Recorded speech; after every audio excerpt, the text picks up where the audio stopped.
Po këta qytetarët e shkajsit, burgjet janë mush më tepër me fakirët më. Që mushin statistika me fakirët e rrugës. Ta shprej cigare shash dënoj. Ma arrest i shpia ose arrest burgu. Për i dozë kokaine, për i dozë heroine, për i cigare hashash. Ti e përdorur që a i të merë dhe të fut në burg. E thot jo, thot se po transport. Pse se du në mu statistikat që të mbërën pastaj këto. Dhe këta të shi që kam po këto ligje vetë, tani kur i pjetë, në kur i shtyre, tani fillojnë shajnë. Tani që e ka i keqë. Po këtë reformë, këta përbo me 120 vote e votum këta. Nga edhe në 120 kartonë. Në mënyrë më të turpshme. Zoti Merkoçi, a parashikoni një luftë mes Belinda Ballukut dhe Edi Ramës tashmë në vimësi dhe një betejë që mund të ketë nisur ndoshta që në takimin e tyre prej 7 orësh në kryeministri, sepse nuk besoj se në një takim 7 orësh janë diskutuar strategjitë juridike dhe politike për ballë Spakut.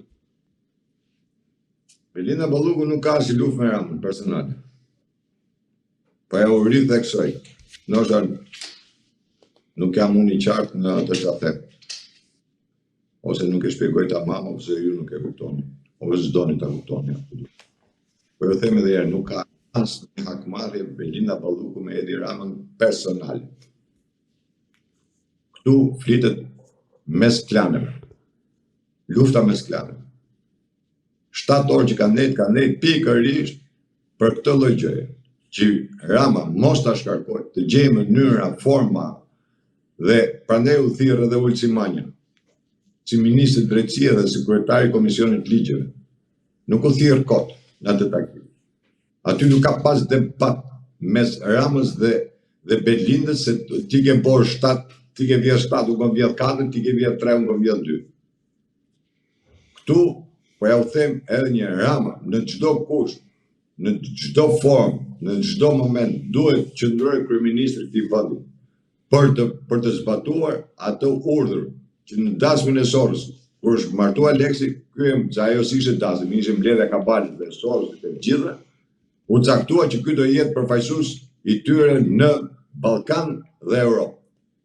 Dhe shifeni kush si është e mundme që erdhën me vrap të gjithë, sa u more pandeu Belinda Balluku. Si erdhën të gjithë Europë, erdhën me Kose, me Lalle, me po di unë, Van der Linde, Van den Broek, ai burri që martu me burr. Kryetari i Këshillit të Europës, çashi. Kreu delegacionit të Bashkimit Evropian, po. Gjithë erdhën. Pse? Se janë gjithë Sorosit. Janë gjithë Sorosianët janë ata. Erdhën ke kryetari, si erdhën për Vakike, kryetari. Erdhën për qokë. Se për çfarë erdhën? Për hallet e Shqipërisë, në mënyrë absolute jo. E shqipni ju se jemi i vetmi vend çuditërash që hapim kapitujt, gjitha kapitujt, ne i hapëm, i shkryjm gjithë kapitujt për vendet e tjera që janë më të zhvilluara se ne. Shumë më të zhvilluara se ne. Dhe nuk e hapin do, deshëm vite, Kroacisë, deshëm 10 vjeta, 12 vjetë që të hapte kapitull. Po. Ne i hapim shpejt ne. Pse? Sepse është ky pra, kryetari i tyre në krye dhe ky duhet të marrë gjithë lëvdatët që qëndrojnë sa më gjatë në kjo është një politikë që bëjnë ata. Po jo se ne dim se si është Shqipëria. Vendi më i korruptuar, droga më e madhe, ë? Ky ka ndërtuar mafia në shtet, këta thonë lulëzo Shqipëria. Që nuk ka Belinda me Ramën për plasje njëri me tjetrin. To pun klanësh, po më hoqë do të heq. O ti o unë. Qofse do më heqësh, unë do të përgjigjem. Unë jo më kodë të them plas lufta e rrugës.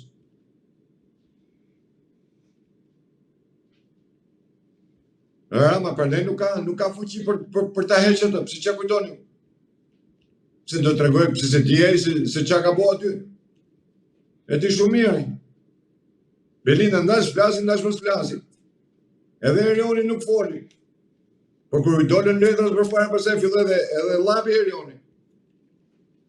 I qiti gjitha. Edhe Erioni ka treguar gjithë. Ne vajtja unë si ma njësat në edhe për këtë punë nga që gjej mënyrën, formën se si do e interpretojmë. Si mund të interpretoj? Një kryeminist të interpretoj vendimin e gjykatës. Nuk kem për të interpretuar, dhe për të zbatuar vendimin. Jo për ta interpretuar. Ço ke ti dhe më buka kush ishte ço Partia Socialiste, deputetët e çojnë gjykatë kushtetuese. Vetë personi nuk e çon.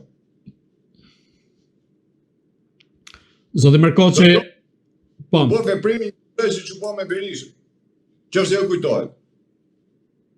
E çoi grupi i deputetëve të opozitës e çon gjykatë kushtetuese vendimin për Berishën.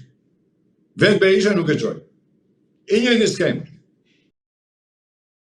Zoti Merkoçi, si mendoni, ai është afruar spaku Edi Ramës dhe sa rrezikon Edi Rama pas rastit të Belinda Ballukut? Rama rreziko për çështjen me Gonigal e para, për lidhjen me Sinaloon e dyta, për lidhjet me agjenturën kineze dhe ruse që është në Shqipëri, dhe kjo është i lidhur, dhe mos harroni, ja u kam thënë me kohë, që ky kam kriju një kompani në Francë dhe pria ne ka dërguar në Amerikë, dhe këtu është gjithë spionazhi kinez. Kështu që për sigurinë e Amerikës, unë gjykoj se Amerika nuk të falë. Gjëja më kryesore.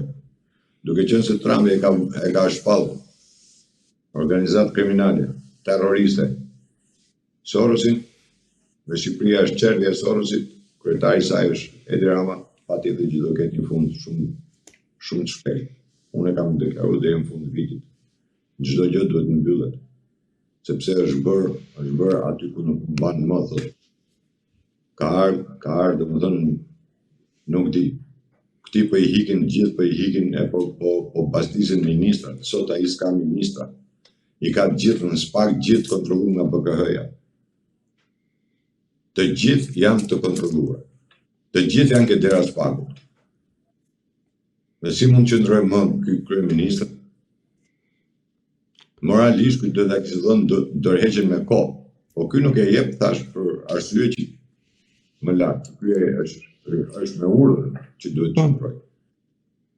Edhe derisa mund të qëndrojë? Duhet të rrinë, duhet ta kishte dhënë.